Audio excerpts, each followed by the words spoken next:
రెండవ టెస్టులో దక్షిణాఫ్రికా తొలి ఇన్నింగ్స్కి 55 పరుగులకి ఆలౌట్ చేసిన భారత జట్టు తొలి ఇన్నింగ్స్లో 153 పరుగులకి ఆలౌట్ అయింది. ఒక దశలో టీమిండియా 153 పరుగులకి 4 వికెట్ కోల్పోయింది. అయితే ఆ తర్వాత భారత జట్టు 11 బంతుల్లో ఎలాంటి పరుగులు చేయకుండానే 6 వికెట్ కోల్పోయింది.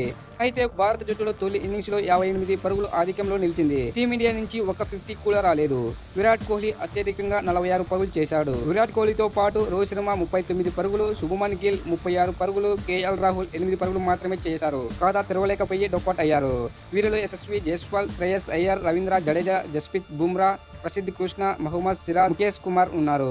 భారత స్కోర్ 153 పరుగుల వద్ద 4 వికెట్ కోల్పోయి ఒక దిశలో చాలా బలంగా కనిపించిన భారత జట్టు చిత్రం అనిపించింది. 33 ఓవర్లో తొలి బాల్, అలాగే మూడో బాల్, ఐదో బాల్ బంతులు భారత జట్టు కోల్పోయింది. 34 ఓవర్లో కూడా మొదటి బాల్, మూడో బాల్, ఐదో బాల్ 3 వికెట్ కోల్పోయింది. 2 ఓవర్లో 6 వికెట్ కోల్పోవడం వల్ల మన టీమిండియా లుంగి ఎంగిడి 33 ఓవర్లో 3 వికెట్లు తీయగా కగిసో రబడా 34 ఓవర్లో 2 వికెట్ తీశాడు.